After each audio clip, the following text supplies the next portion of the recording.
The following is a CSPN Media podcast presentation. Let me tell you about who deserves a shot at the United States heavyweight. Let's hear it. I'm the champion. I ought to know. You know, I've been sizing up guys since I came to the WCW. And I think the one guy that stands out the most, the guy that I think has earned a title shot, El Dandy, I think you're a heck of a wrestler. You're a great technician in the ring, and you're a jam-up guy. Whoa. I don't see any reason. Wait a minute. El Dandy has been wrestling in the cruiserweight division here. Please. He's a great wrestler. He's a great wrestler, but my goodness sakes, it's 50 pounds Who are different. you to doubt El Dandy? Because this guy's a serious professional. Well, let's talk about some serious How about hypnosis? Let's get thrown. Psychosis? Whatever. He's a great wrestler, you know. Hello, and welcome to the latest episode of the WrassleCast. This is episode number 224, and it is a ladies' night. I am your host, Dee Janae, and with me, as always, is Jade. Say hi, Jade. Hi, Jade. And our other guest is the birthday girl, Tatiana Janine. Hey, it's Tati. my birthday. Hey, it's my birthday. Happy Tati, birthday. It's your birthday. Thank you. So, in honor of your birthday, we're doing a little drinking game. We discussed a little bit of the details beforehand. Keyword number 1 is Elias. Every time we say Elias, you, Tati, you, Jade, you, viewers or listeners, will take a drink. A drink of what is not my business. So you will take a drink. And Jade, if you don't drink and you smoke, then that's okay too. what's those passwords? It's none of my business. Take Jade, a toke. do you Yes. want to pick a name of somebody on the main roster of Raw or SmackDown to contribute to said game? Let's do, in honor of him getting his street cred today, let's do Jimmy Uso. Jimmy Uso.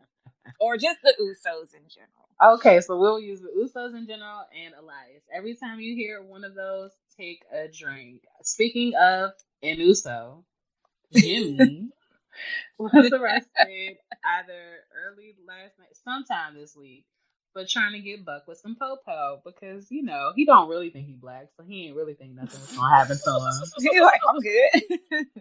Luckily for him, I guess the people who arrested him were wrestling fans and they did not shoot him, so he's fine. We'll see if WWE punishes him or not. As of right now, he should be on the card for Elimination Chamber, but we'll see how that goes. WWE released a statement that basically said, you know, that's his business. Oh. That's Yeah. good. Okay. I guess, you know, because he really wasn't arrested like for a DUI or anything. And it was kind of like no harm, no foul. So maybe He had Naomi just driving like, a getaway car. right. She's a real one. Mandy would never. Oh, don't even. Mandy would cry in the car. She's like, don't take it. And like, I think it should be noted that all of this happened like in Detroit. Oh. Yeah. Yeah. Yeah. Well, it's not your fault. Everybody wants to drink when they're in Detroit. Exactly. Okay. For this week, we have another pay-per-view coming up. The Elimination Chamber will take place on Sunday. Wait, we got more news. What news? Chris Jericho's rematch with Kenny Omega is coming up. Oh. The rematch that we thought was not going to happen. And Undertaker, he's going to be at StarCast too. I think they said this is like his first non-WWE appearance in like forever. I heard about that. That's interesting. Yeah. That was it. Oh, that's good. Oh, so this week, the hashtag for Elimination Chamber is ChamberCast. Quickly, we'll be playing Who You Got. First match on the list is a no DQ match, Braun Strowman versus Baron Corbin.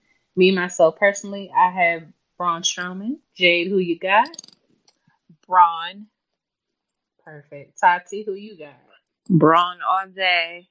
All day. Okay, next match. WWE Intercontinental Championship.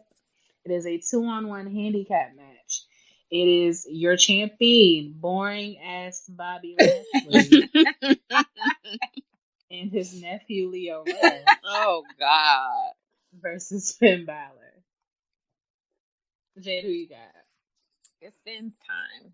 I got Finn. I agree. Tassie, who you got? Big Daddy Finn. First of all of them abs. Because somebody sent Tatiana Janine a picture of Finn Balor for her birthday, and I did. I have, like, as my wallpaper on my phone, I have this photo, and it's shot from his crotch up. Oh. And I'm like, wow. All this white thigh all on my phone and his print. Like, all that white meat, huh? All that white meat. Glory. Every time I looked at my phone, I'd be like, just grunting. Ooh. Okay, so everybody knows when we record. Okay, DMX grunting into the phone. I'm sorry. Listen, on the side note, everybody knows when we record, I also watch My 600-Pound Life, and this man just got into the taxi, so you know I was ready to see was he about to take a tumble like our girl last week. Oh my gosh. He made it just fine. She fell. I just seen people fall in the cab and get stuck between the back seat and the front seat. And dude was like, man, he was helping his mom get in, and he was like, oh, everybody looking at us. I'm like, that's messed up. Okay, so apparently the problem is getting out of the taxi. It ain't getting in. No, this one had a problem getting in. Oh, okay. Well, this guy I'm looking at right now, he had that hesitant foot, just like old girl, but he stuck his landing when she wrote. He said, you know, Black History Month. You can't be falling out on the street. She did not stick hers at all. No, she didn't. Little Miss Scarlet took a tumble. She had burgers on her mind. Jesus. Okay. God. Let's focus. WWE Cruiserweight Champion Buddy Murphy, who's the champion, versus Akira Tozawa. I don't even know who Buddy Murphy is. He's handsome. He is a handsome Caucasian man. Yes. Is he little? Of course he is. He's on 205. He looks big. He looks like he was big and got to 205. Like he probably like 210. Cute little Australian thing, ain't he? He's real cute. Tati, who you got? Chef retains. Okay. Jay. I'm gonna pick him just because I think he's cute. I think that's terrible. Same. Same deal. Okay, next is the WWE SmackDown Tag Team Championship. McMiz versus the Usos. Drink up, ladies. This special birthday drink I made in honor of Miss Tatiana. Yeah, if anybody wants to know, we currently have a spiked smoothie. Mm-hmm. Tequila with a straw in it. With a crazy straw, a purple one. With a purple crazy straw. And I am sipping the finest of limoncello. Snatched from my good friend's bar. And Don's probably drinking some craft stout or porter in the production booth. A good IPA. You know how he is. Or, an IPA. Yeah. It is. It's winter. He likes some dark women. Yeah. I guess. I don't know what Don from. If she light skinned, retract all my statements. All right. Okay. Go ahead, Dee. Oh, who you got? Who you got? Oh, I'll go first. I have the Usos because I don't believe in McMiz as a team. And it's weird. It is awkward. You know, Shane and Miz probably didn't think Jimmy literally meant the penitentiary, but apparently he did. So I'm gonna go with the Usos. We have confirmation from the booth that he is indeed drinking an IPA. Well, there it is. With pineapple. You have to know your production. Airs. You have to know your team. We know them. Tatiana, who you got? I'm rooting for everybody black adjacent. So the black adjacent. I mean, the minute the cops say he's here for his life, you're pretty much you're a nigga at that point. Yeah. And McMiz sounds like some weird McDonald's item that has melted cheese and bacon on it. Like I'm tired. McNiz. It's the like McRib adjacent.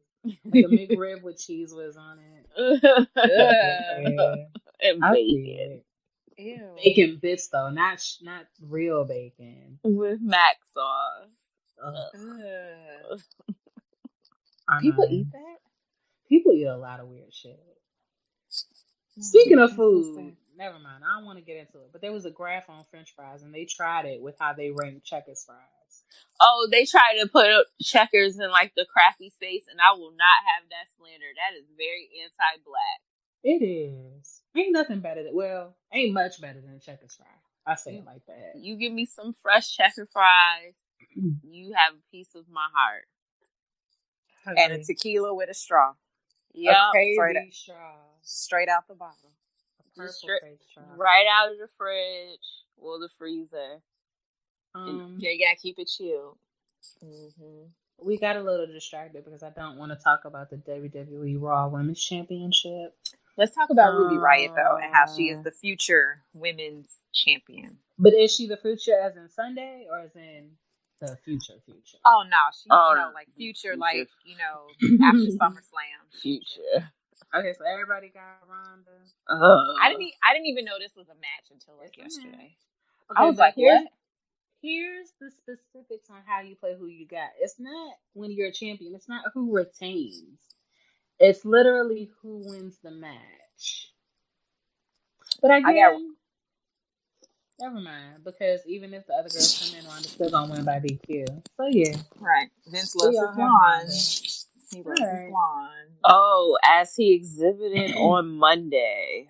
Charlotte, Ronda. How many times has Alexa had the championship?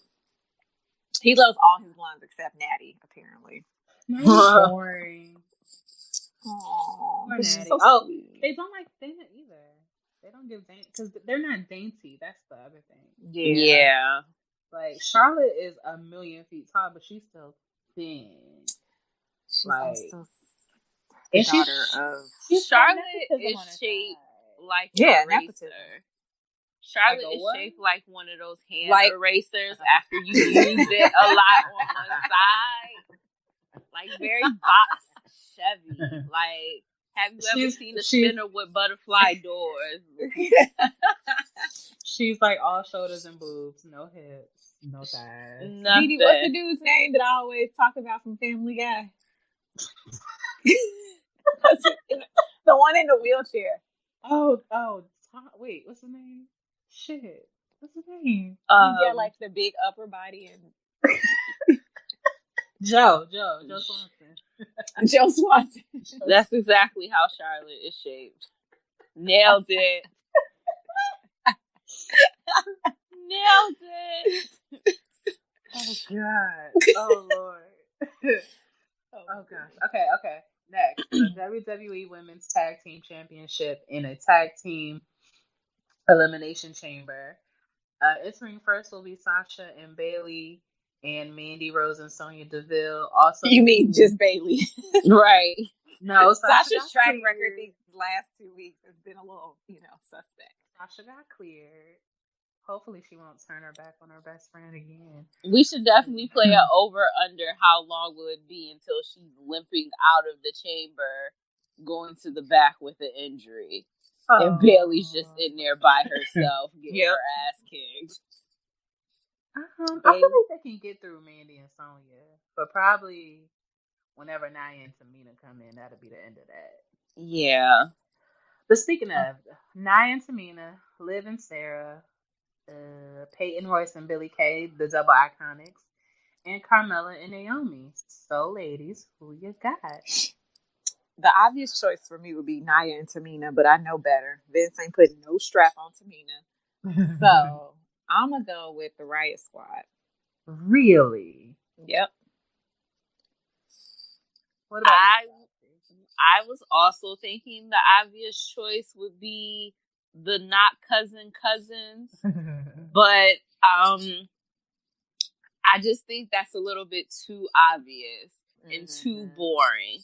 So my heart says that's the Iconics are our first women tag champions. Now, I will say they have been giving a lot of of those video packages that are cementing we're best friends. We grew up together. This would be yes. They have been selling it the last 2 weeks specifically. Yeah. They've really been selling it, and that's why my heart is like, maybe it's them.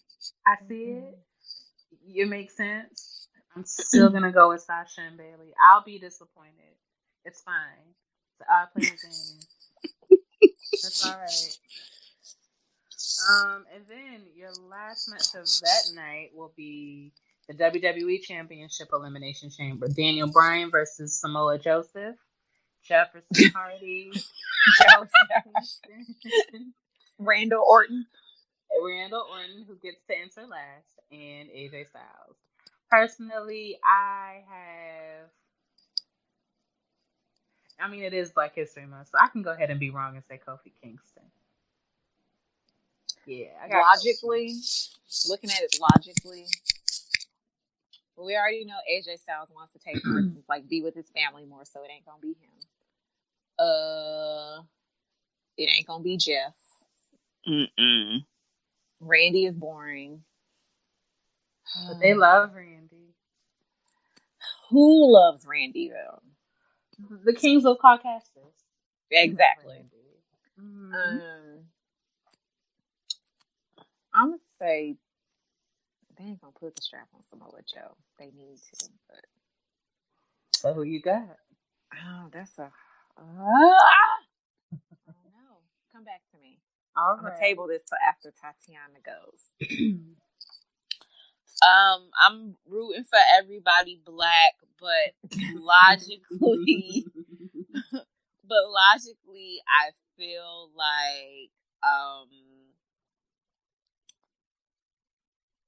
like they might shock us a little bit and actually put it on Samoa Joe.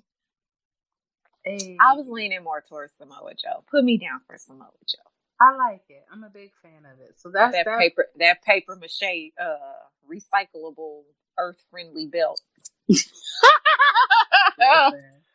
Captain Planet ass belt out my face. That reusable, recycle, use your blue bag belt. No. I bet he really just goes home and sings the Captain Planet theme song to Birdie with that damn belt on.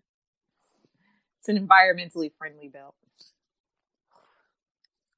We're the Planeteers. You can be one too. Cause saving our planet is the thing to do. Looting and polluting is not the way. Hear what Captain Planet has to say. Really? The power is yours. Really, y'all? Damn right, it's Captain Planet. That's because you're not hip, Jade. I didn't really watch Captain Planet like that. It was only 2 good seasons. And they just cut all the little voice characters like I wasn't supposed to notice. And I was like, I was too busy watching like He-Man, She-Ra, and Jim in a hologram. First of all, they had Tim Curry. They had and Rainbow Bright. They had everybody who mattered. Like on Captain Planet. Oprah was on Captain Planet. She was Gaia. Oh, yeah. Shit. See, I didn't watch it. And Tim Curry was Mal. I didn't know. Captain Planet had all the people. Okay, now on to Raw. In Grand Rapids, Michigan. I got it. This is before Jimmy got almost dead. So, we're in Grand Rapids, not Detroit, but, we know. He was ready to put his hair up and square up. So, Grand Rapids, Michigan. Monday Night Raw. We got Stephanie and Triple H in the ring, waiting. Stephanie takes the mic, welcomes everybody to Monday Night Raw. Plugs Elimination Chamber, panders to the audience a little bit. Talks about how they're going to have this match for the first WWE Women's Tag Titles. These aren't the first Women's Tag Titles. It's the first in a long time, but anyway. Tomato, right? Who cares about history? why people have been rewriting history since the beginning of time. So Stephanie, right, I'll drink to that. Stephanie then plugs Ruby Riott versus the Raw Women's Champion Ronda Rousey. And clearly this is the part that I fast forwarded through because I don't remember that. And then Triple H says Ronda will go on to defend her title at WrestleMania at 35, which basically just told us that Ronda's going to retain at WrestleMania 35 against Becky Lynch. But here's the rub. If she's able to defeat Riott, we already know what's up. Ronda didn't sign a 1-year deal to drop the title with Ruby Riott. So then we get a video package of the recent goings on between Becky and Steph and Triple H, and fans chant for Becky. Stephanie says, despite what happened last week, she and Triple H are willing to do what's quote unquote best for business and give us what we want. She wants to hear from Becky's doctors on her injury. She's about to bring them out, and Becky's music hits. Michael Cole, who is apparently still given a microphone every week, mentions how despite the suspicion... Kill it with fire! I'll never forget the day Brock Lesnar F-bombed him out of his shoes. I bring that up every WrassleCast. Anyway. So, Cole says that despite the suspension, Becky showed up at the weekend events and quote unquote invaded them without permission. She's the man. She can do what she wants, Michael Cole. Becky takes the mic, taunts the authority. I don't know. Are they still call that for what happened last week? Triple H says everything happened fast. He wants to move on. He's going to be the bigger man. He's going to apologize. He mentions that Becky saw her own doctors, but WWE doctors are also on the case, said they found no tear, no structural damage to the knee. She's 100% cleared, is what the doctors believe. She just needs a few more weeks of rehab. So as of now, Becky's suspension is lifted. Her match at WrestleMania 35 is still on. Stephanie, being Stephanie, starts hyping up Lynch and Rousey, says the match will happen if Becky apologizes. And so they go on, right.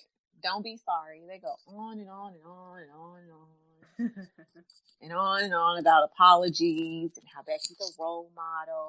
And Stephanie says Becky's stubborn, and Becky says Stephanie STF. Becky says she doesn't trust them or Vince McMahon because, as we all know, the family's been screwing people and fans for decades. She didn't say the fans. I just 1988. Exactly.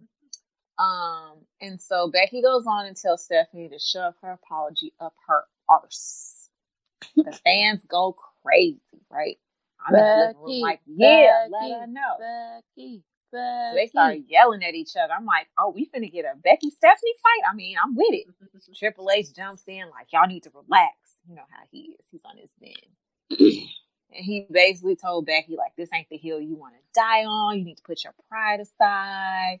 You need to go to WrestleMania and blah, blah, blah, blah, blah, blah, blah, and some more boring stuff. And Triple H's like, I'm going to give you to the end of the night to apologize.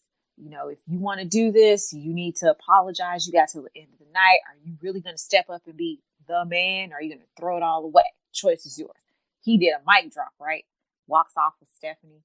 He stops on the apron, looks back at Becky, and the fans are still going crazy. Becky, Becky, Becky. And then that's when Sasha's music hits, and then Bayley's, and then we get this it's not a triple threat. Whatever tag match this is, it's to see who's going to enter the Elimination Chamber first or last. First. Loser enters the Elimination Chamber first. Thank you very much. Appreciate it. So, basically, Sasha gets hurt again. Like she did last week, and left Bailey high and dry. Sasha is me in gym class in high school. So basically, Tamina and Nia pinned Bailey, so Bailey and Sasha have to enter first. So then we go backstage. Becky's walking, but she ain't walking with a lion. Hey. Drink to that. he getting his guitar ready because guess what? Elias is Mm-hmm. coming up after the commercial. Don, you edited the document as we JK, continue. So then continue. This is too slow. So then we come back from break, and Elias, No, okay, all right. is sitting in the ring. I'm just gonna take the straw out at this point. Right. So they cut to a backstage with Becky and Finn. At first I thought it was like an error. I'm like, oh, they must be having some technical difficulties or something. But nah. So after, Finn gives Becky some advice, like put your pride aside, blah, blah, blah. This is your time. They having a little Irish, bonding moment there. So we go back to, he gives her something to chew on and think about, So we go back to the ring. I'm like, oh, they, maybe a little, they cut to the video too soon or whatever, cut to Elias too soon. Elias. So we go back to the ring, right? So we're ready for Elias. Right? Y'all finna be toe up after this segment. Yo, that one kicked me in the chest. Hold on. So back to Elias in the ring. Then I realized 12 seconds. And then at this point, I realized, oh, it's not a mistake. They're doing this on purpose. So he's interrupted by a Seth Rollins video package on his road to WrestleMania, right? So Cole talks Rollins up. Then, after all that, we get back to the ring. Elias is in there for another attempt at his performance. But then the Lucha House Party comes out and interrupts him. So they hit the ring. Another commercial. Okay, Vince, how much money do you want? Back from the break, our boy is not happy. He has a Lucha music party, whatever, house party music cut. Rants about always being interrupted, and then had the audacity to say that his album was not nominated for a Grammy. A travesty. It is a travesty. It should have at least been, Listen, new artist of the year. So Kalisto, they just don't know what they want to do with him. Says tonight they decided they do want to walk with our boy. You thought I was going to say Elias. Drink up. So Elias, like, he ready to perform now. Ask everyone to silence their phones, hold their applause, shut their mouths. And he starts singing his newest hit. Basically dogging out the people of Grand Rapids. But I mean, it's Grand Rapids, so yeah. And then he asked the Lucha House Party what they think. Fans start yelling, "You suck." Kalisto says it sounds like he sucks. Blah, blah, blah. They go back and forth. And Lucha Underground. Wait, this ain't even Lucha. It's the Lucha House Party. I get the Luchas mixed up. Basically, they go back and forth. And Kalisto takes the guitar, plays a couple of chords. And then the people start going, Lucha, Lucha, Lucha. And Elias, Drake, gives Kalisto his props, asks him if he wants to do duet. Elias grabs his guitar, Drake again, smacks Kalisto over the head. Elias retreats backstage. He moves pretty gingerly and briskly because I was like, one minute he was in the ring and the next minute he was standing at the top of the ramp. So, yeah, so the Lucha House Party ended rather abruptly. So then we get Finn Balor versus Drew McIntyre. The Scottish man versus the Irish man. Funny. Yeah. Either way. Long story short, Bobby Lashley and Lio Rush came out, to distract Finn. You can drink to that. Yeah, you can. Those are house rules. House rules. So Balor knocks Rush to the floor on Lashley. Balor goes back to work on Drew in the ring. Balor goes to the top of the coup de grace. But Lashley puts his hands on him. Pushes him down the turnbuckle, gets the DQ. After the bell, the heels gang up on Balor. I was thinking about Jimmy Uso. That's why I said bail.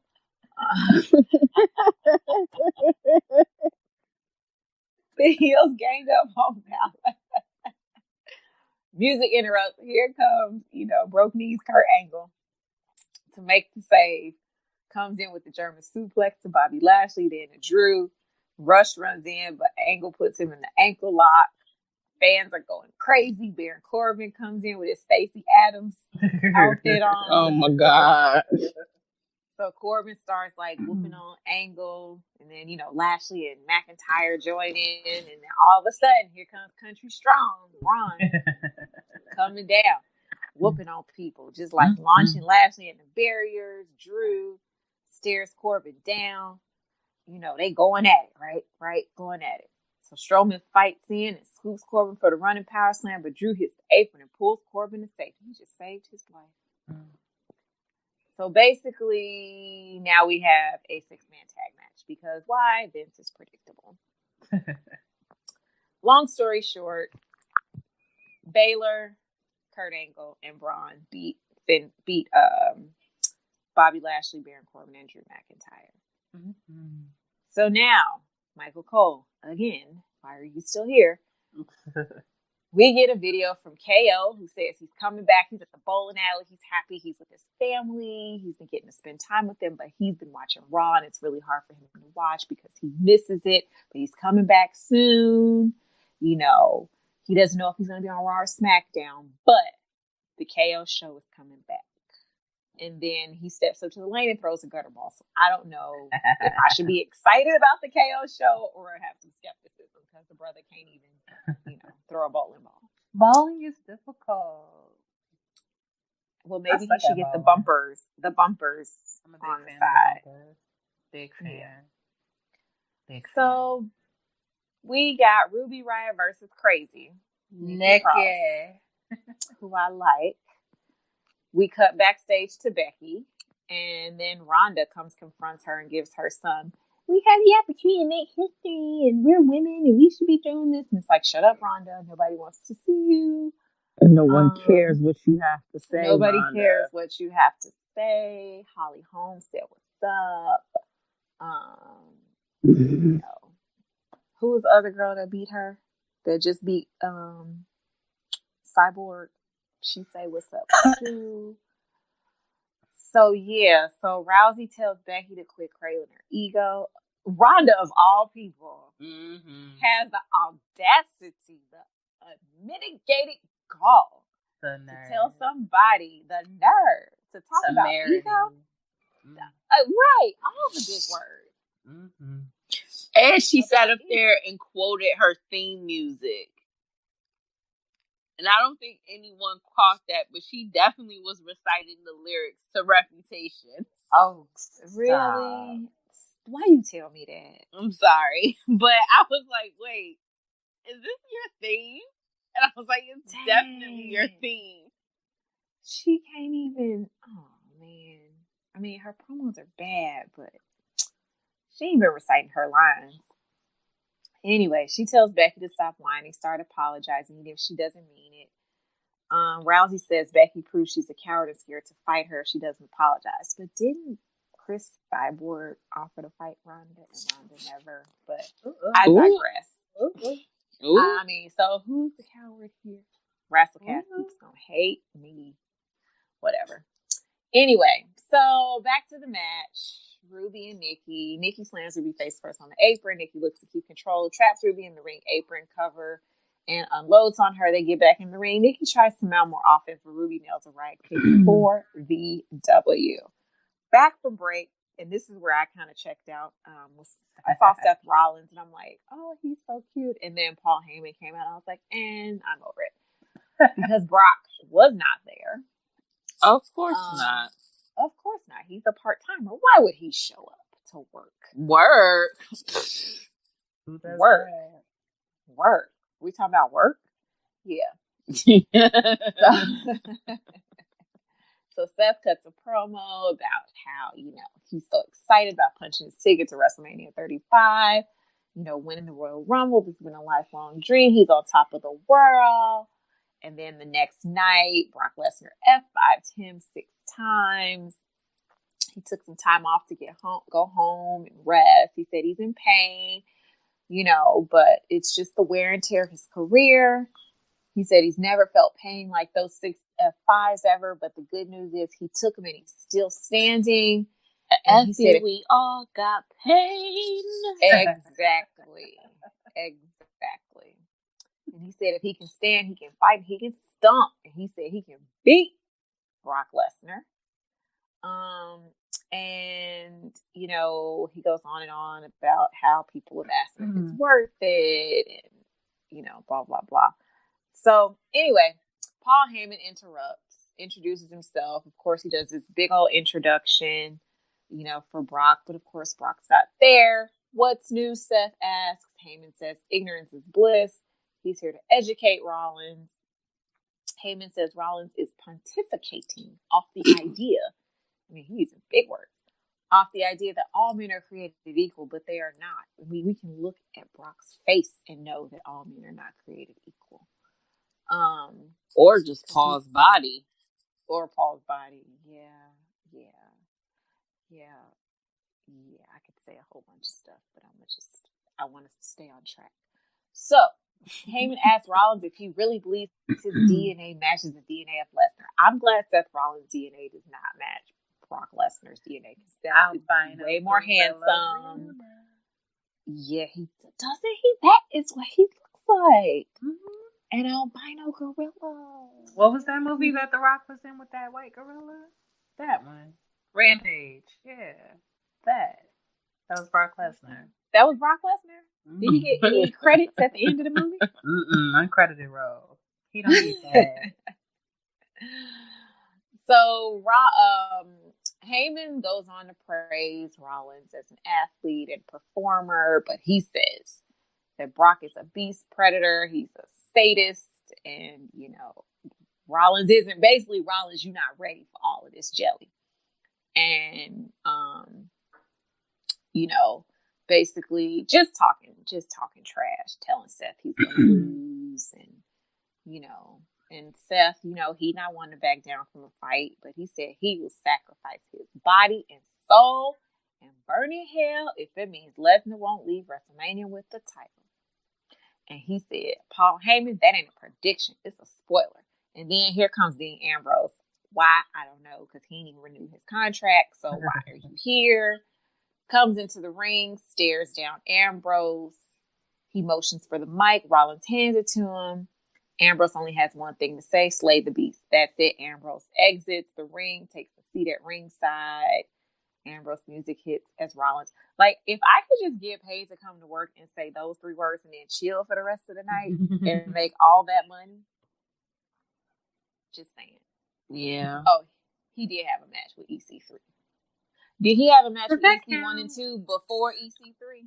Or no? Okay. So EC3 versus Dean Ambrose. That was one of his better lines. Where's EC1 and 2? So EC3. Ambrose versus EC3. So Ambrose moves and EC3 charges into the ring post. Ambrose mounts some offense of his own. Ambrose with a clothesline for a 2 count. EC3 makes a comeback and smirks as he looks to put Ambrose away, but Ambrose rolls him up out of nowhere for the win. And why is Raw still on at this point? Oh my God. Why is it still on? Why? We're probably only 45 minutes in. Why? So we go backstage. Alexa Bliss approaches Becky. Bliss doesn't want Becky to apologize because others look up to her. Becky says Bliss just wants to steal her spot at WrestleMania. Bliss says she'd never do that. Becky keeps calling Bliss out, and she finally says, fine, go out and be the one who sold out her pride, and you won't be the man anymore. And Becky says she'll be the one who sold out WrestleMania. Ooh. Speak on it, sis. Well, The Revival versus Chad Gable and Bobby Roode. I forgot Bobby Roode and Chad Gable were the tag team champions. That's how forgettable. And they have matching robes now. Oh, Chad Gable got a robe? Yeah, they're not doing that weird thing where Chad is jumping out like a jack-in-the-box in front of Bobby anymore. They now have matching robes, and they're doing Bobby's intro together. Oh, this is interesting. because I was just about to say they need to put the strap on the Revival, and apparently they did. Yeah, they did. It was a great match. I'm telling, but remember I told you I checked out when Paul Heyman came out. I was like, I gotta go watch, The Neighborhood on demand, or The Good Doctor on demand. One of those, major network TV shows. So yeah, long story short, it was a good match according to the birthday girl. Hey, and we have new Raw tag champions, the Revival. Finally, we've been waiting on it. And then the camera cuts backstage to Charlie Caruso catching up with the new champs in the gorilla position. So they're, channeling their inner Brock. They get hyped up when talking about how good they are and how long they've been telling each other and telling all this. So they cut a promo, and congratulations to the Revival. So we're almost at the end of Raw, I guess. I don't know. But Becky's in the ring.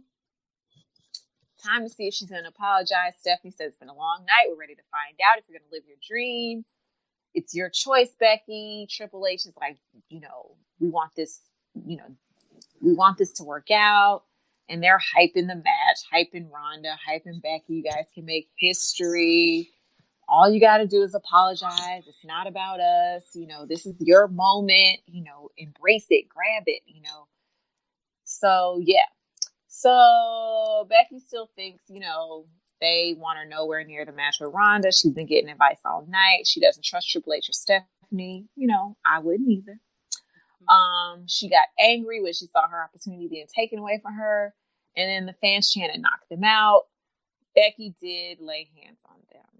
Becky says if all is keeping her from her dream is two little words, Becky says she's sorry. So she caved and swallowed her pride. And, now with the nonsense out the way, she's got a clear path to WrestleMania. Triple H congratulates her. Hey, that's it. Everything's great. Becky laughs, starts cutting a promo on Ronda. The music hit, and out comes Ronda Rousey, stares at Becky, and here comes Vinnie Mac. Why is he up past his bedtime? I don't know. He says he came out there to do something before they did something silly. And this could be one of the greatest matches of all time. Becky's bigger than WWE, but she has a bad attitude. And so does Ronda Rousey. So Vince says Becky's not the man, he is. But I don't see no merchandise with Vince McMahon's face on it with the man, but whatever. That's neither here nor there. Well, he suspends Becky for 60 days, putting her back 5 days after WrestleMania. Says they need someone to replace her, someone who can take Rousey to her limit. We need his golden girl, Charlotte Flair. Brings out Flair. Of course, the universe is like, hell to the no. No, we don't want her. We sick of looking at her. And her new teeth. Her new teeth. White. Her redone boobs. Y'all see, she's trying to get a little booty back there. I think, I don't know. She's probably trying to gain weight so she could get a BBL so she can stop looking like a box Chevy. But her so she can stop looking like Joe Swanson? Yes. Her teeth are so white. They voted against Martin Luther King Jr. Day in Arizona. Like, her teeth are racist white. Like, they are so white and aggressive for no reason. They don't look real either. They don't. They just look bad. Like, I don't know if they're just like too big and she can't close her mouth. She's just always smiling. But anyway, Ronda and Becky are like confused. Vince raises Charlotte Flair's arm, says she's going to be the new champion. Vince, we know that's your golden girl. You want WrestleMania? You want to live your dream? Just a moment. What do you want?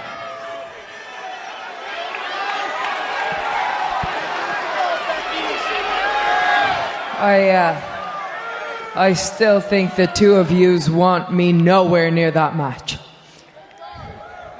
And I've been getting advice all night long whether I wanted it or not. And yes, I don't trust you. And yes, I got angry when I thought that my opportunity was being taken away from me. And yes, these people were chanting, knock them out. And so yes, I punched you in the face, and yes, I slapped you in the face. But yes, if all that's keeping me away from my dream is 2 little words, then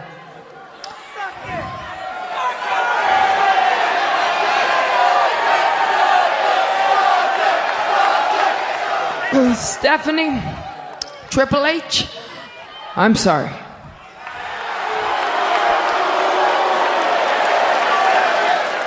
Now that nonsense is out of the way, we have a deal. My path to WrestleMania is clear for me to get my hands on Ronda Rousey, right? Because if anybody tried to steal my dream away from me, they would find themselves in the fight of their lives. You understand that? I don't care if it's you or anyone. No one is taking my dream away from me.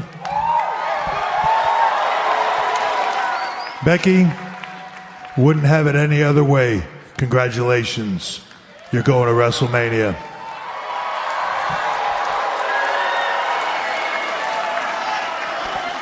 So there you have it. It is set for WrestleMania. Becky Lynch.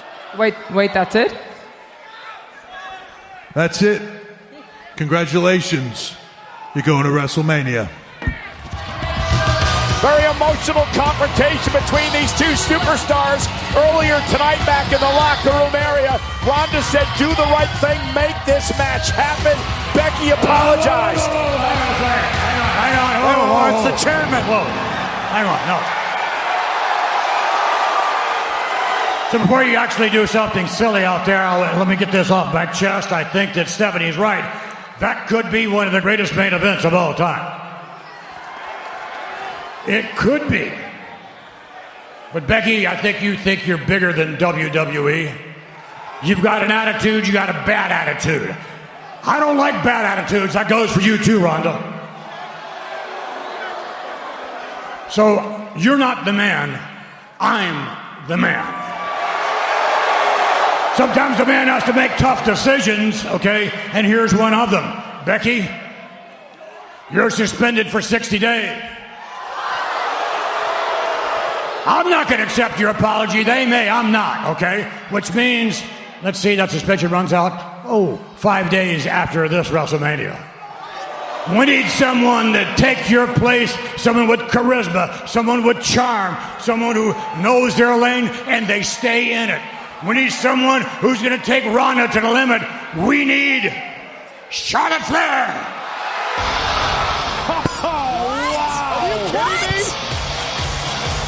All hail the Queen! This is insane! What just happened? The man just happened! The boss! The chairman! Wow! Mr. McMahon just took Becky out of the WrestleMania match against Ronda and replaced her with Charlotte Flair! It's okay. Ugh. And of course, Flair has been trolling all the fans. I guess she's a heel now, trolling all the fans on, social media. But I mean, I'm tired of her. Not to take away from her accomplishments, but can we stop? There are so many other women that are deserving of opportunities, and they just keep handing her opportunity after opportunity. I'm tired of it. It's so old. Over it. Woo! But she has her marching orders. She's just doing what she's getting paid to do. Or what her... Is Ric Flair like a producer for WWE or something? He has a lot of influence, clearly. Anyway.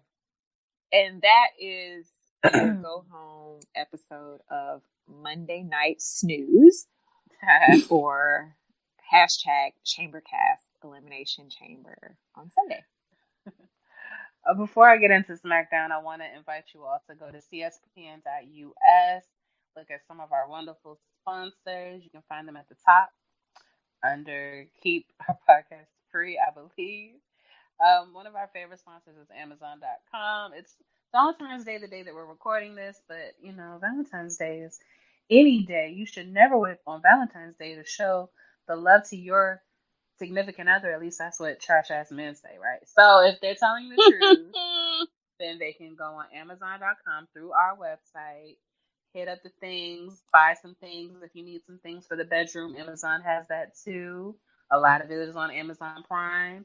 You'll have it by probably Saturday afternoon. So again, CSPN.us.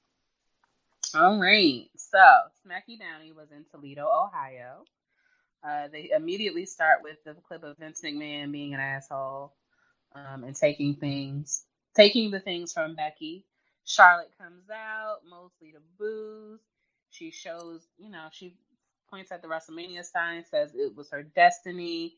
She wishes she could say her heart is breaking for Becky, but it isn't. The fans stand for Becky. Flair goes on about Becky and says, we all know that Flair's the backbone of the division, the franchise player. And it's like, yeah, but not because you're talented. It's because the bookers have no imagination. That's a totally different thing. Totally different thing. So Flair says that she is a winner. She is because of booking. But we digress. Flair says that Vince chose her because he made a smart business decision. He chose a future Hall of Famer over someone that's just had a few good months. Excuse me. Fans chant for Becky again. Flair mocks Becky for not coming out. Again, she's suspended, so technically she wouldn't be there. Flair goes on and says Vince chose her because WrestleMania is the biggest match of the year, and he's not going to risk it on a flash in the pan like Becky Lynch. Rude. Flair says we may not be happy with Vince's decision, but she can promise WrestleMania will be like every other pay-per-view she's ever main evented. Everyone will be standing on their feet doing "This is awesome" chants. The only way that's going to happen is like if she beats up Ronda, in which case that probably. But nobody cares if it's just a match. Nobody cares about her or Ronda at this point at all. I think ever since people turned on Ronda, they have been very confused, and I don't know what's so hard to understand about. Love Ronda, like Ronda, hate Ronda. WWE fans, they really just want to see the world burn. Like, and it looked like Becky got a lot of matches. So, like, that's all that is. So you putting that little blonde girl in the middle of her and Ronda, that ain't gonna do nothing for nobody. Right. Burn It Down is like the perfect theme song. Your smart asses on the internet are like, do you imagine that that's exactly what the WWE wants you to feel? They want you to be pissed. It's gonna be Becky anyway. Listen. It's really nice to be able to trust white men in this country. I don't. So, no, not at all. Especially rich ones. Exactly. So, rich old ones at that. You have faith over there in your lavender. I am going to sit here with the skepticism of all of these shenanigans. Because, yeah, I'm an adult. I know how people are. I'll drink to that. But anyway. Drink, Tatiana. Oh, my God. Okay. Just a small sip. Don't gulp it. I didn't say you had to chug the thing through the straw. Everyone said a shot. A shot is a shot. I meant like a sip of a shot. I probably won't wake up till Saturday, and it's totally fine. I really enjoyed myself. Saturdays are overrated anyway. Okay, so Flair don't care if you boo her. You're welcome. Flair don't care. I see what she did there. She dedicated the match to her former bestie, Becky. Flair goes to leave. The "You Suck" chant start up. She's like, I may, but I'm going to be at main eventing WrestleMania. Flair says she has a front row ticket for Elimination Chamber between Ruby and Ronda just to see what they got going on, just to scout the match. She won't interfere. She says maybe they'll get a new champion and Flair will get a new opponent at WrestleMania. Maybe Ronda won't even make it there. You never know. They're still booing her. And in heel tactics I can approve of, she tells them to shut their mouths and like walks off. I was like, be a bad. Who does she think she is? Elias? Listen. Nobody can feel like Elias. Oh shit. Drink. Then I said that. So that's still. Oh damn. That was a name. I didn't think it was gonna come up that often. Bless. Okay. God bless today. on the SmackDown side, we are having our version of the 3 women tag match to decide who will enter the Elimination Chamber first on the SmackDown side. So that's the Double Iconics, Carmella and Naomi, and Fire and Desire. I'm really supposed to call them that. Who is Fire and Desire? Mandy and Sonya. Or is it Fire and Flames? No, it's Fire and Desire. It's the future women's champ and her lackey. Who does Mandy think she is? Rick James? I don't think so. She thinks she Eva Marie. Oh, okay. Because that's the person you want to be. I mean, she don't get no pop when she come out. Like, none. At least Eva Marie got heat when she came out. Mandy don't get nothing. They hated Eva Marie. Ooh, they hated Mandy her. don't get nothing. But Mandy's Sonya, yes. boring. Sonya is the future women's champion, and Mandy is just there. Yeah. She serves no real purpose. But her hair was cute this week. Her hair was cute. Beautiful hair. Lovely costume. Lovely. Her costume was lovely cute. tight. Her hair. Corey was loving her, as always, with his As creepy always. Ugh. Isn't Corey married? He stab is. him. It's like, Maybe he's married to Mandy Rose. Oh, that would be interesting.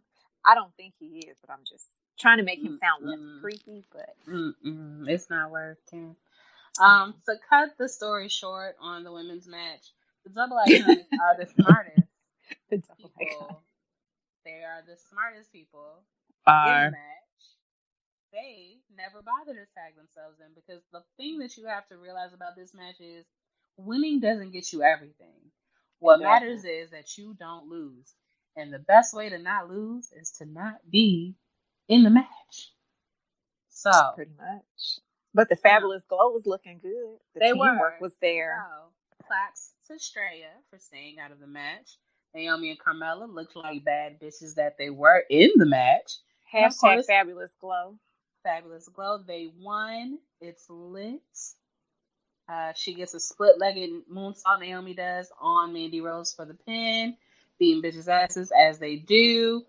After Naomi and Carmella celebrate, they forgot about the Double Iconics and got hit from behind and blah, blah, blah. And that's very sad, and we don't want to talk about it.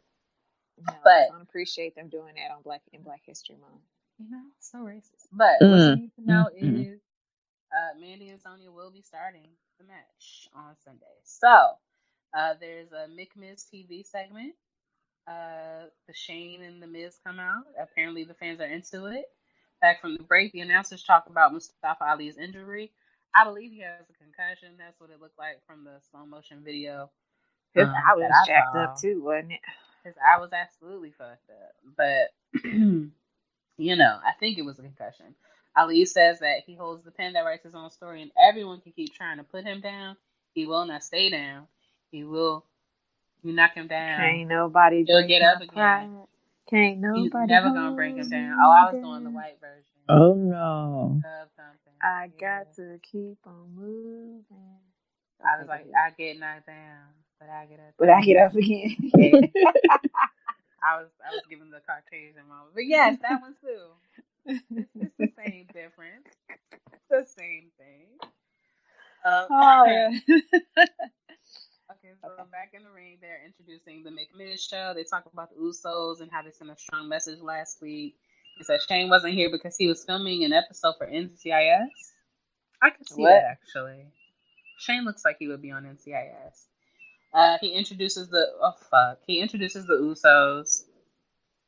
Take a shot. I'm not going to say their names, but just know they're in the note. The twins. Oh, I'm like, yeah. The twins. This one to the ring. That wasn't me. Rest in peace, Tatiana Janine. You lived a wonderful life. At least you are in the comfort of your own home. You don't have to drive. You don't have to go nowhere. You can just stumble to the couch or to the bedroom. That's safe. why I said I would do this. I knew that it would get me in home in a good Christian hour. See? And in my bed drinking. Are my eyes open right now? No. Eyes are overrated. In a safe space. You are in your sanctuary. I'm in my bed. No Jay Holiday. See? Yeah.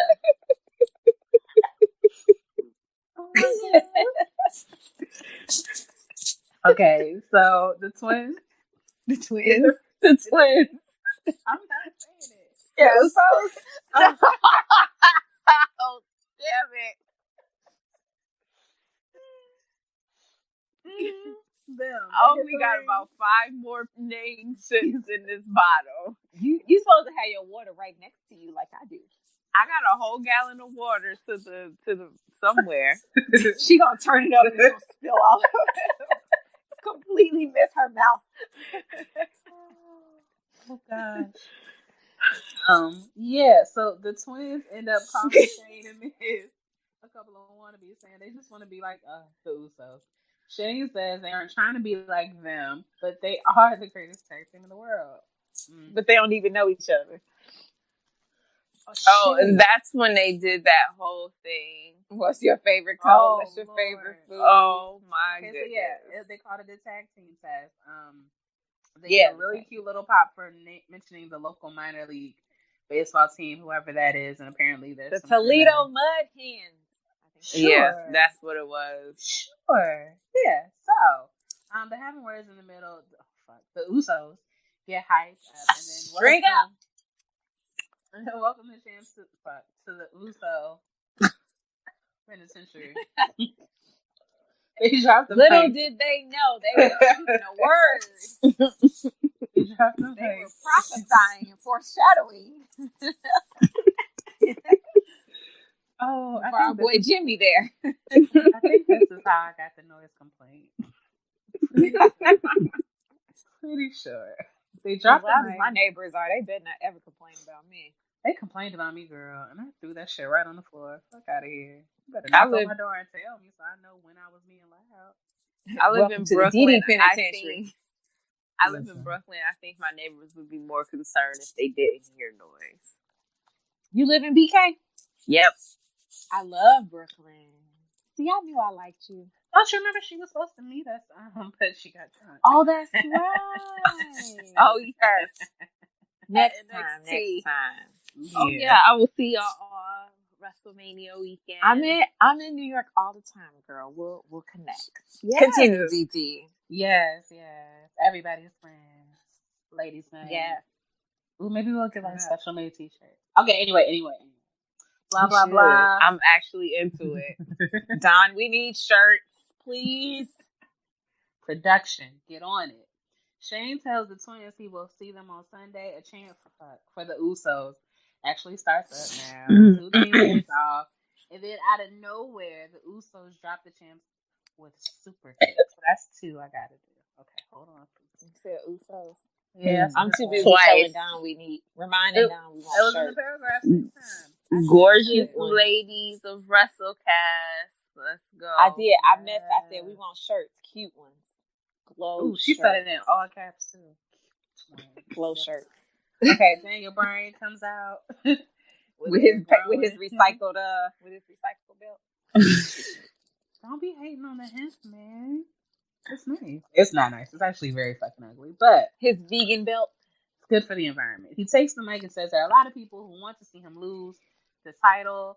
Bryan says the truth is those fans are lying to themselves because they're fickle.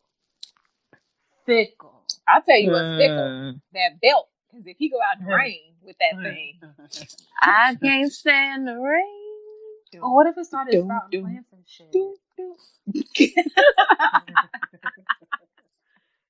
Great. Now Captain Planet's belt is going to have like an entire herb garden. Like some cilantro over here. Some basil right here. See, Eric Rowan is Wheeler, so he gonna get Lana. She can be like Blink or whatever the fuck her name is. Get an Asian girl. Get Kofi Kingston to stop pretending like he's from Kingston and he could be the guy. And then get one of Kofi, where is he from? Like Detroit? He's from Ghana. So get him. And then you get one of Lucha House Party, and he could be my T with the heart. And then it could be the Planeteers. It's right there for you. It's in the text. Right there. Guyana, isn't he? Yeah. Remember he was doing he's from Guyana or Ghana. Remember when he first came out, he was doing like the Jamaican thing. Like, I'm Jamaican. Boo, boo, boo, bumble clot. Like he was doing that. It was so bad. And then he was like, "No, I'm African." It was like, hey. What? like okay. Straight African. Straight African. I'm looking at a map and like those are not the same thing. Like I tell you, they would just make anybody anything. He's related to somebody that's like a famous actor too. I forget. They like cousins or something. Cute. The new Daniel Bryan is going to show these people how to live their pathetic lives. He goes on about how hard the chamber is. He says it'll likely take time off his career. He talks about sacrifice and says this is needed to keep his title. The music interrupts. And speak of the devil, Kofi, Big E, and Davey come out. The new day if Daniel, like, if he gonna be big and bad, he gotta change that music. Like, he needs some some different music. That's babyface music. That's not. He needs to do the edit, like how Shinsuke did his edit when he was like, "Y'all can stop cheering me along. I don't want you to." Right. I don't want you singing along with me. And the fans are like, "Fuck your feelings. I'm still going to. I'm still gonna go." Ooh, ooh, ooh, ooh, ooh. Hey, there's nothing you do about it. Oh, that man lost 200 pounds without surgery. You go, fat man. Yes. Girl, this one girl yesterday, she said she had already had her stomach stapled.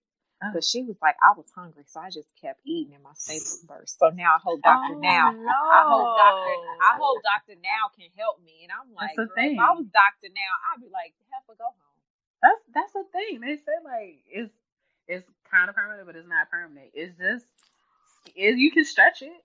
So it's like eventually. Girl, she stretched hers to where she popped her staples. I'm like, that is fat. Like. That's the spirit of fat in you. Like you have the fat. Every time she talked about food, like her voice got happy. Like I love food. And it just makes me so happy. And it's so good. And all I think about is food all day. I am on fake ass keto, and there are so many things I cannot have. I want to go fake keto. Yeah, okay. Like I'm on keto, but I'm not measuring shit. Like I don't know how many carbs it was. Let's assume it was like 5. I don't fucking know. Like, but like it's working ish. It's like that's why I can't really drink like I want to drink, because I did that last week and gained 5 pounds, and I was like, oh, that's cute. Really, she didn't gain 595. I mean, but it's a slippery slope.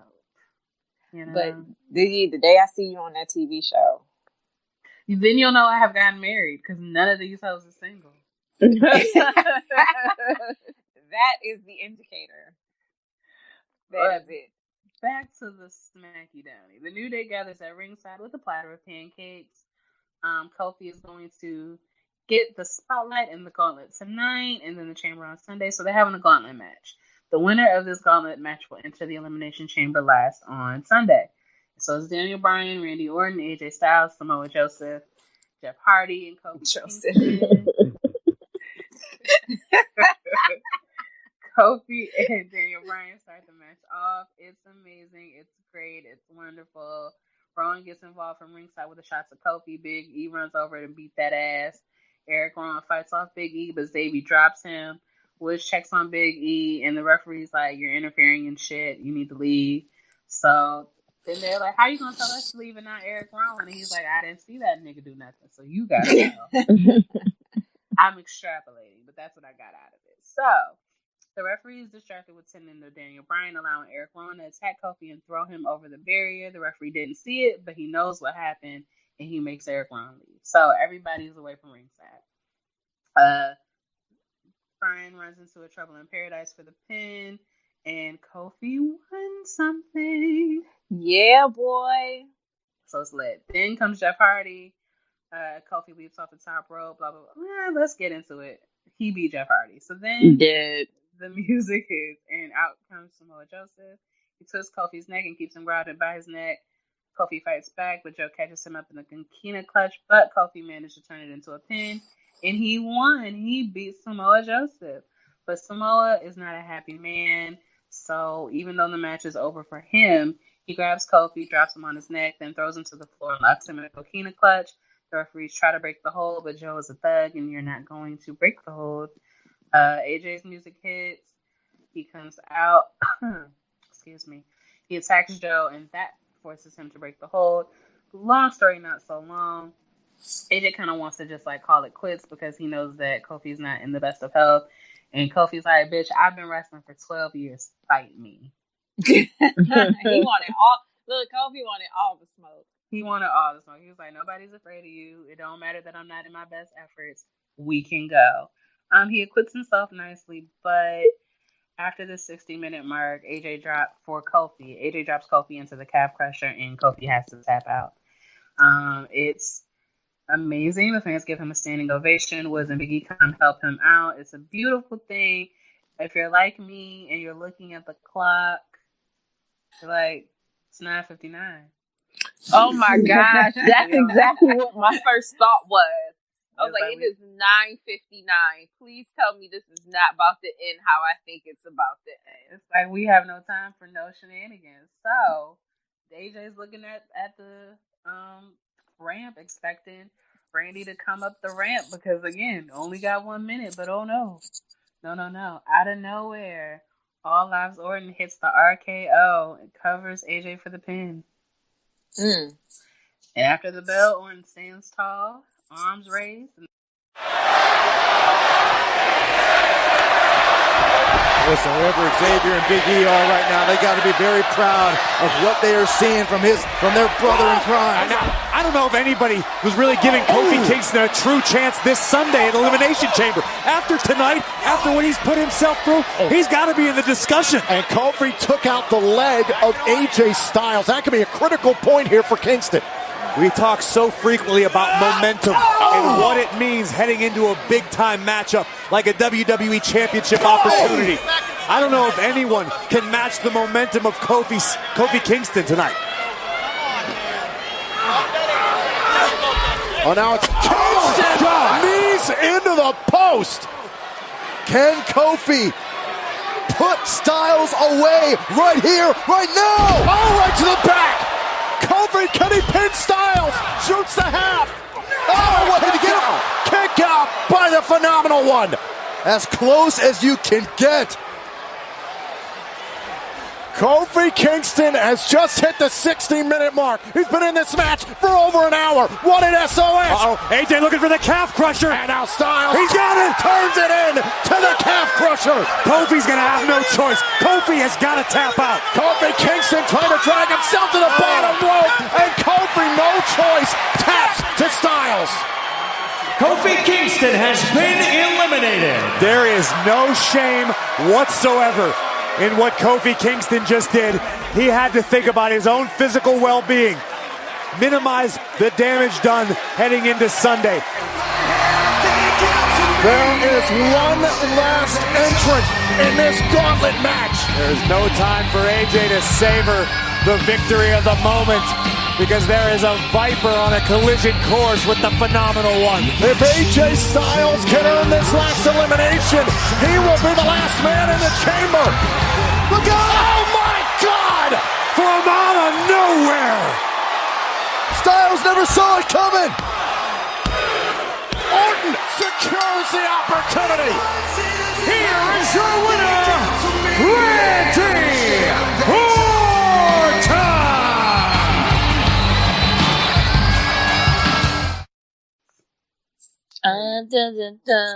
Didn't even have time for like the dramatic pan because like 10 on the dot. We out. It ain't Raw. They can't go overtime. There is no overtime in these because things. Temptation Island got to come on right after that. Oh God! Let me tell you what I'm not doing. I'm not going to. I'm not watching Temptation Island. I've never seen it, but it looks stupid. With a whole bunch of pretty bitches and being like, don't flirt with the pretty bitches that are right on the island with alcohol and romance and sun. Don't flirt with them hoes. Because that makes sense. If I'm insecure in my relationship, it only makes sense that I go to a deserted island with beautiful women, a whole bunch of pretty hoes, men, and take my man. Why am I bringing sand to the beach? First of all, hello. Crazy. It sounds crazy to me. Like, if we going to the island, we clearly don't want to be together and we looking for new things. Good luck. May the odds be ever in your favor. Like the Hunger Games, for real. The only way we living together is like, you didn't like them hoes, neither did I. Let's stick together. Like, that's the only way that's happening. Girls talking about, I can't believe he kissed her. You can't? Really? I mean, really? You sure? I can. I don't even know y'all, and I'm not shocked. Excuse my throat. I picked up an illness from somewhere. It's apparently not contagious, but we'll see. So it happens when you walk with Elias all out in the streets with no coat on. Man. I had a coat. I didn't have a scarf. You know, you got a protection net, you know. Tatiana, you should just chug some water at this point. Because I'm committed. Oh, shit, I did. Oh, no. I'm sorry. I'm committed to just finishing the bottle at this point. 2 Eliases. Oh, 3. Oh, man. The devil. Good. Oh, Lord. Ooh. Let's go on to innocent things that won't kill us. NXT happened. Oh, thank God. There was Dominic Dijakovic. His name is Dominic Dijak. Whatever. Just call him Didi. No, I'm Didi. Didi Jr. Dijakovic with a springboard corkscrew crossbody to the outside. You gotta say it like the Eastern European. I see. Back in the ring, he hit the Feaster eyes for the victory. You're saying it's like a yeah, it's like it's an Eastern European name. You know what's the ugly language to the ear? German.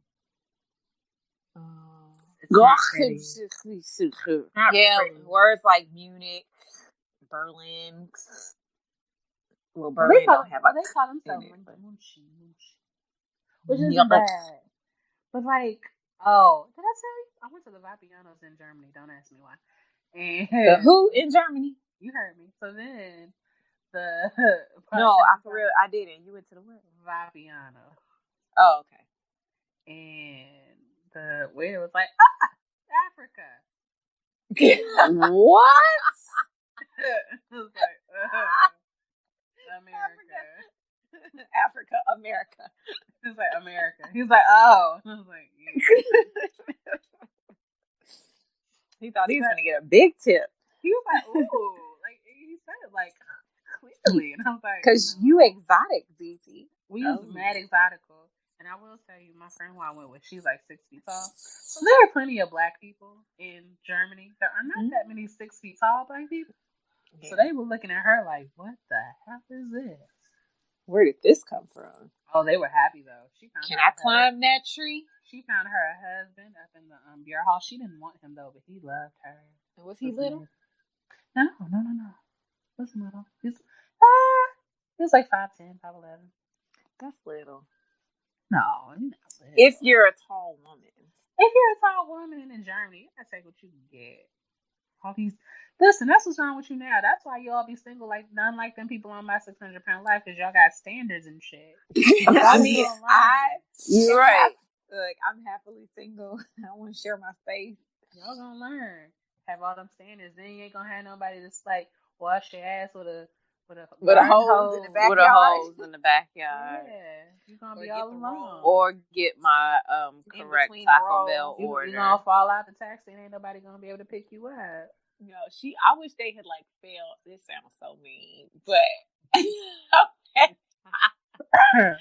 if they were like on a hill when they stopped, she fell out. Like she just. What was your start? Keep rolling. That is awful. Backstage. And she didn't let Bert go her burgers. No one. You and these burgers. Excuse me. Backstage, Undisputed Era. Talk about hitting C-bumps. They're going to go back to get that goal. Adam Cole, baby, says it starts tonight with his match against Ricochet, who is in way over his head. And 2019 will be the year of Undisputed Era. Last week, Io Shirai pinned Shayna Baszler in 6-women tag action. After the match, cameras caught up with Io and Kyrie. Shirai was asked about the win. She showed she could beat Baszler and she's going to be champion. And Kyrie echoes that, but Bianca shows up to let them both know she is the one coming for the title. I know that's right. I'm pretty sure she hit him with a girl. But I didn't see it. Her time is now. I stand Binky. I live for the outfits. I live for the attitude.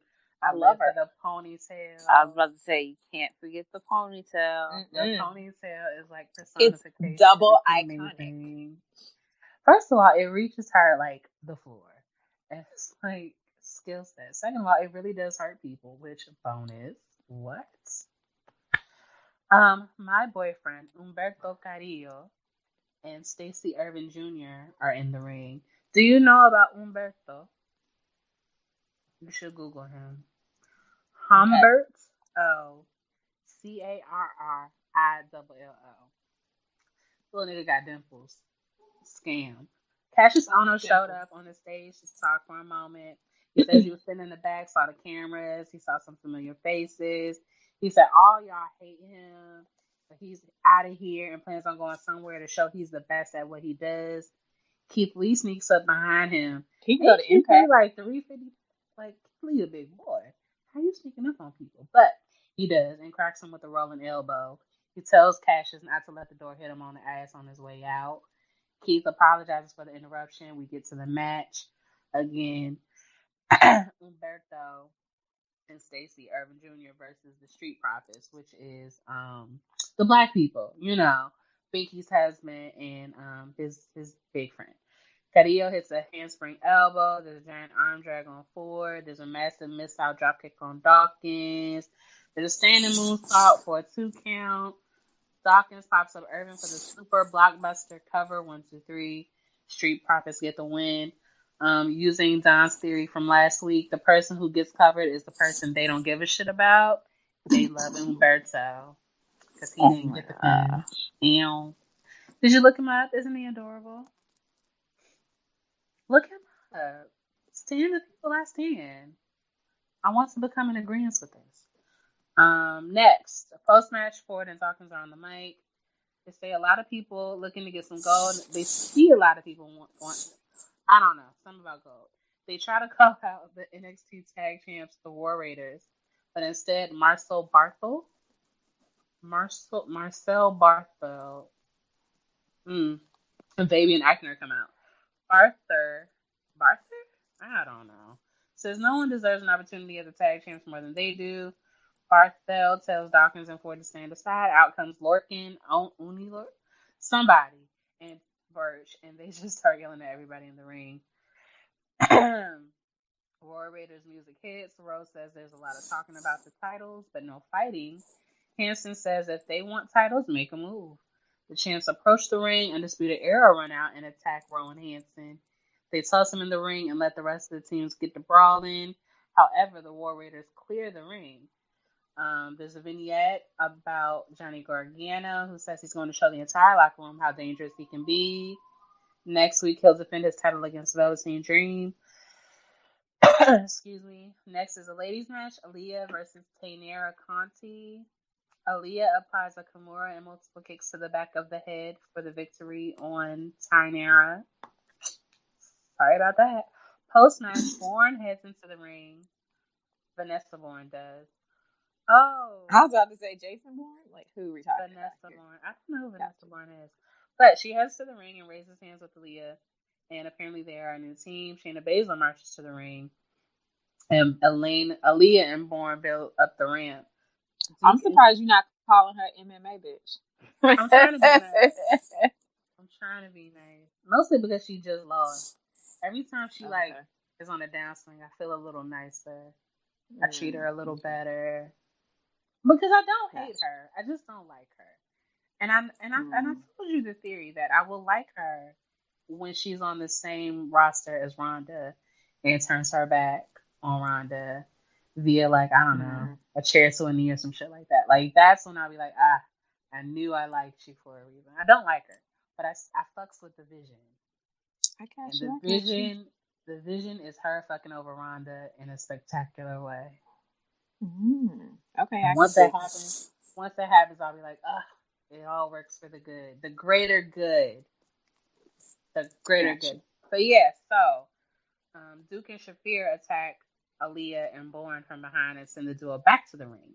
Bourne gets dropped by Shafir and Duke. Baszler destroys Conti and then gets on the mic. Says, "This is reality now. Don't get in their way. Don't piss them off." Then they head to the back like they bad bitches. But you didn't try it with Io or Kyrie or the Black Bianca. Oh, you know. Okay. So Velveteen Dream has a vignette where he talks about being able to handle the pressure. He won the WWE Worlds Collide tournament, so he gets a title shot. He has decided to use his title shot to go after Gargano. Your main event of the night is Ricochet. Ricochet? Really, Dee? That's how you feel? That's how you feel? I said Prince shit. Puma? That's shit. I say Ricochet. Ricochet. I'm saying shit. Like, maybe because I'm sick, it don't sound the same. But what I'm saying in my head and what y'all hearing ain't the same thing. Yeah. Okay. Ain't that a nice way to put it? But anyway, they're trading kicks. Adam lands a low super kick for a 2 count. They end up on the turnbuckle. Ricochet slips under Cole, goes back up, gets knocked down. He heads back up, hits a Hurricane Rana, axe kick, Northern Light suplex, roll through for another suplex, followed by the vertigo for the 1, 2, 3. It's crazy how much happens in 1 hour on NXT, and then you look at Raw. And nothing happens for 3 hours. No storyline progression whatsoever.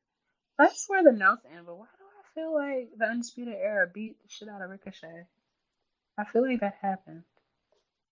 Let's say it did. Yeah. Okay. After the match, the Undisputed Era came to the ring and beat the shit out of Ricochet and left him laying out on the ground. According to Dee, yeah. This is what happened. Yeah, I'm pretty sure that's what happened. Are you sure? Or are you just making it up? I'm pretty sure. But let me Google. I'll Google it. Hit the Googles. NXT review results. That works too. And what does the Google say? I love the Jeopardy music.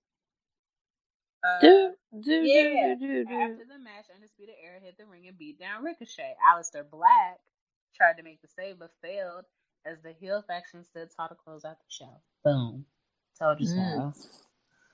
Told you so. Told you so. Told you so. Okay, Grace Adler. The Told You So dance. Yes, ma'am. That's exactly my reference. But yeah, so that's it for this week's episode of the WrassleCast. Excuse me. Unless we have anything else we want to talk about. We've already digressed about 1 million times, but we're still under 2 hours, so I feel like we've done a we did good. We are efficient women's. I say so. Who run the world? WIMMENZ, women's. Women. And Tatiana, she can stop drinking now, but something tells me she's not going to. She's not going to stop drinking. It's like two little swigs left in here. I might as well just finish them. Might as well. Might as well.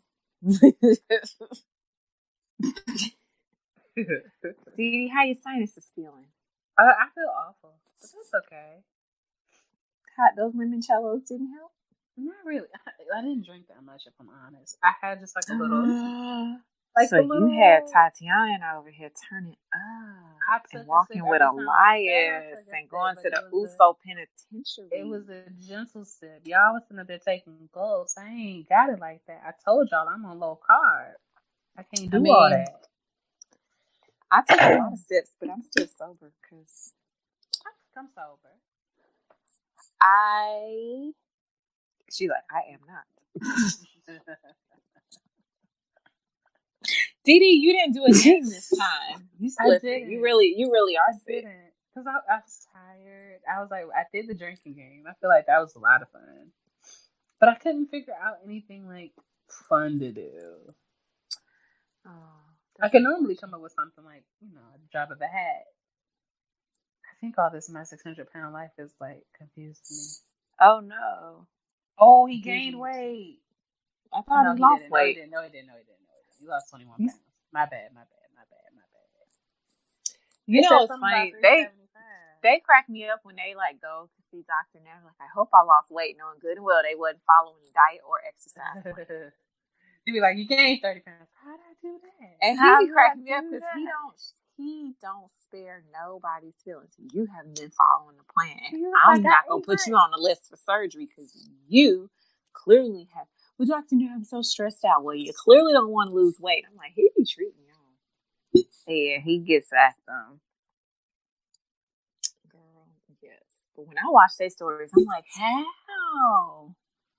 How do y'all get so big? But my internet she bad to take me out. Like, it's very quiet over here. Why aren't I getting replied to? So, Dee, do you want to tell the people about your upcoming Caribbean adventure? Oh, yeah. I'll be off the WrassleCast for a couple weeks. Miss me, love me, send me money. Yes. Send Cash App. Tell them your Cash App name. It's Deejonee. DeeJonee. Yes. So what it is I'm gonna be gone for work for what is that? The 20-something through the 20-something of April. Mm-hmm. So I'm gonna miss that one. And then as soon as that ends, I go to California to get on a boat to go to see me. To go to Mexico. Yeah. Is it like the family reunion again? This is not the family reunion. This is a friend of my mother's. Okay. Crystal is the daughter of my mother's friend, right? And Crystal is her 8th anniversary. So she was like, they had a destination wedding. And she was like, so why don't we just do like our anniversary? We're going. Her husband, and their child. They're like, we're going. Do you all want to go? And her parents were like, I do want to go. And so, like, once the parents get involved, then it's like the parents' friend circle. So then everybody. Yeah, so they turn into their trip. So that's how my mother got involved. That's how Miss Mad got involved. That's how Miss Barbara got involved. And then when Miss Barbara got involved, Toya got involved. And when my mom got involved, I got involved. So that's how that works. But I might get to see you, so that's exciting. Because last time I saw you, we had lots of fun. Shenanigans in the Tiki Lounge. I took Dee to a tiki bar. Couldn't even figure out how to get in because it had a hidden entrance. I go back to everybody that comes to visit me in town. I take everybody there. Now I'm like friends with the bartender, not the one that I didn't like, not him. Okay, it's a different one. A new one. Okay, no, this is a different one. Yes, no, we love it. It's great. Lots of tikiing. Yeah. Mm-hmm. And then the tacos on the side. The taco place. Yeah. You know they closed down and reopened as something else. You told me the name was like vaguely wrestling related or something like that. It's still a taco place. No, that's another taco place that's near the airport. It's called Lucha Libre. Taco place. It's really popular here. I have not been though. Cool. But yeah, so we've got activities. So I'll be going the last 2 weeks of April or something like that. When it gets closer, it'll matter more. But yeah, so that's what I have going on. Do you have any big news, Miss Cambodia? That Cambodia is not till August, but I do have some work trips the next few weeks, like back to back. So I'll be catching up on all my WrassleCast recordings on the airplane. I got lots of long flights over the next couple of weeks. I tell you, that's what podcasts are great for. Traveling, commuting. Absolutely. And people look at me like, what is she laughing at? Don't worry about what I'm laughing at on this flight over here in my window seat. Leave me alone. Laughing at Dee. Laughing at Don being professional and Dee over there cutting up. I am so the opposite of professional. Here's how unprofessional I was. I had a performance review and I was like, I don't want to have to be professional with you. I was like, you're younger than me. Why are we doing this? Like, why are we standing on principle? Like, I don't want to. I think I'm the youngest one on my team. Actually, I take that back. I'm not the youngest. There's 2 others younger than me. And mind you, my team is only 3 people. But I'm the oldest. And it's like, really? We're going to... How are you, Miss Brown? No, I don't want to. Wait, the person that was doing your performance review is younger than you? Yes. No. And hadn't even been like. Ugh. They still wet behind the ears. Mm-mm. That's a whole other thing I can get into. But yes, and it's just like, I don't like this. But yeah. So by the time you come back, we should have our glow t-shirts. That would be lit. Hint, hint. Yeah. Producer Don. Get on it, production. Get on it. Okay, but let's do our shout outs and any final notes. Tati, you want to go first? Shout out to my mother for giving birth to me. Tatiana don't know if she coming and going right now. On February 14th. Oh, so many years ago. I really appreciate it. Like, I clearly would not be here if she had not given birth that day. I just want to go on the record and say, if the rumors about WWE considering bringing Eva Marie back are true, I just want to go on the record on key and say, no, ma'am. And that's it. I just want to shout out Tatiana because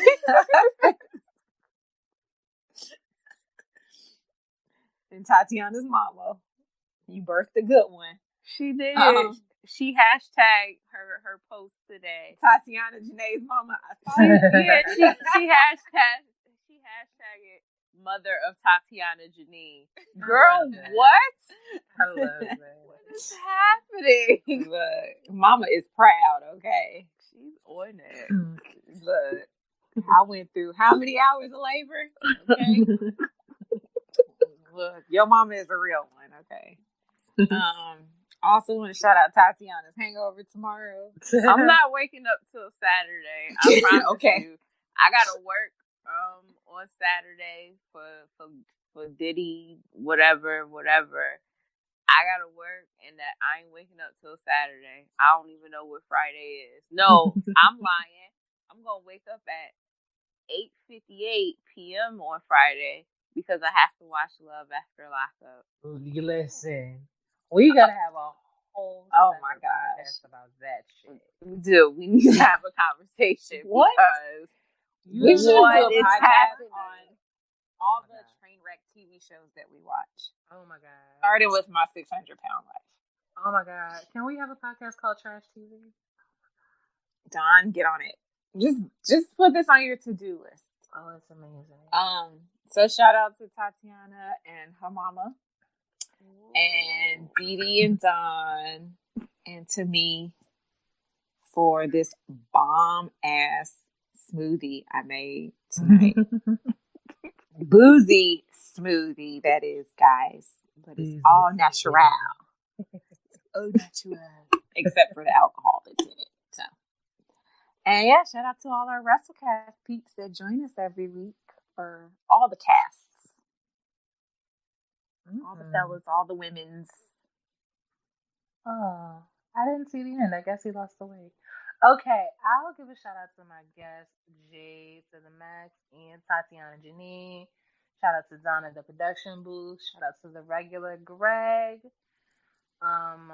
Samuel, Mel, because Mel still always gets shout outs. Shout out to the day off on Monday. Yes, God. I don't. A day off for who? To me. Oh, okay. For me. Listen, I understand. I don't get Veterans Day, but I got this day. So on Monday, I won't be at work. Oh, shout out to the eye doctor. Gonna go see him on Saturday. I can get contact. You getting some LASIK?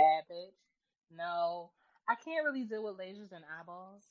Like surgery on eyes, like freaks me directly the fuck out. Like I can't.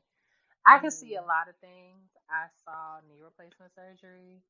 I watched My 600-Pound Life. I see them up in the guts all day. Something about eyeballs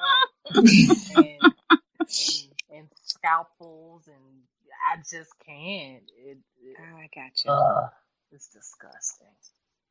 You know why? I saw that horror movie. That Asian horror movie about the eyeballs.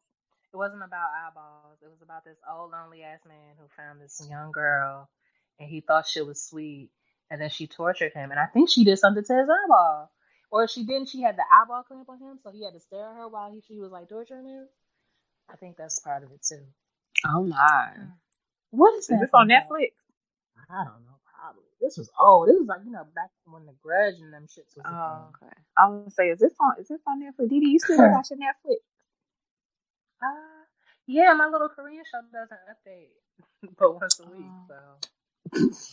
And I'm waiting for the other season of this other Korean show that I watched to come back. Look, y'all, Didi shares my Netflix with me, right? And sometimes I just pop in there like just to see what she be watching, and I just be like, okay, does she speak Korean? They have subtitles. She might, after she finished watching all these shows, she might be fluent. Yeah, Didi teaching herself Korean. Hajima. I forgot one shout out. I do need to shout out to the #1 NCAA men's basketball team in the nation, Tennessee Volunteers. Go Big Orange. Oh, and now I'm officially done with my shout outs. Go Vols. All right. So if that's everything, and I feel like it is, this has been episode 224. It is. Shout out to the Usos. Yeah, because I was sad. Damn you. I'm out of liquor, so. God damn it. I'm not. What? Party's over. She said she only had 2 sips left. Oh, we have 2 sips left. It's done. Dee, how much you got left? I have, looks like a third of a little bottle left. Elias. Go for it.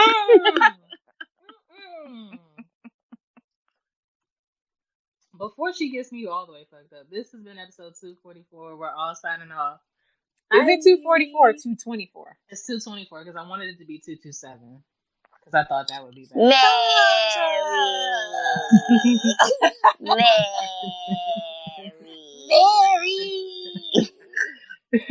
Bye. What I said to you last week on SmackDown crossed the line, and for that I want to come out here, Becky, and I want to apologize to you. I apologize for what I said, accusing you of manufacturing an injury, all of it. I apologize. The truth is, you saw your doctors this week. Now, she saw her doctors, not ours, but our doctors at the WWE conferred with yours, and WWE Medical agrees with their diagnosis. There is no tear, there's no structural damage in your knee. And they believe that at the completion of a couple of weeks of rehab, they will 100% medically clear you. So as of this moment, the suspension is lifted. And your match at WrestleMania is on. That's right, it's official. Becky Lynch versus Ronda Rousey at WrestleMania. This could be one of the greatest matches in all of WrestleMania history. And that match will take place if,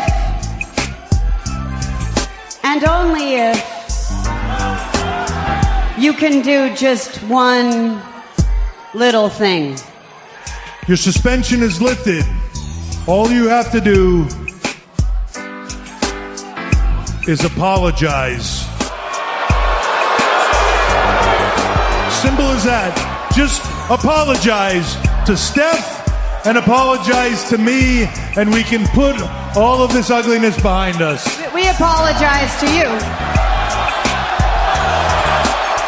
Apologize for what? You wanted me to go to a doctor. I saw a doctor.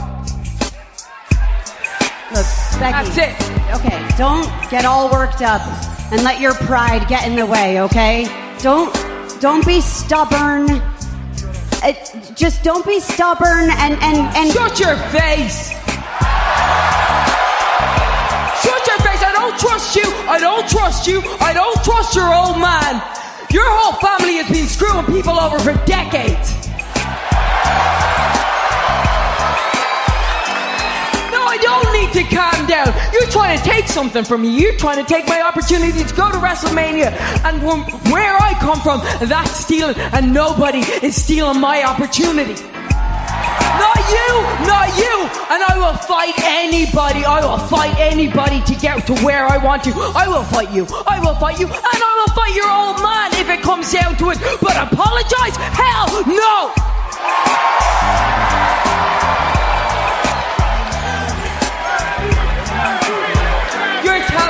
You're telling me what I need to do.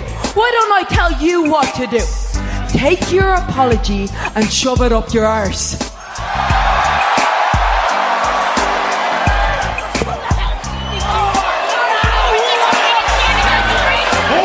Hold on. Stop. Enough. Everybody needs to calm down. Put your pride behind you. Put your stubbornness behind you. And think about this. Do you want to fight here? Or do you want to fight at WrestleMania? Do you want a chance to go on and fight for your dreams? Do you want everything that you've ever worked for, everything that you fought for, scratched, clawed? Do you want that opportunity for all of it? Or do you want to throw that away right here, right now? I'm giving you a choice. But by the end of the night, I need you to come out here and tell me what that choice is. Will you go to WrestleMania? Will you fight for your dream? Will you fight Ronda Rousey? Will you show the world that you are the man? Or will you choose to throw it all away? The choice is yours.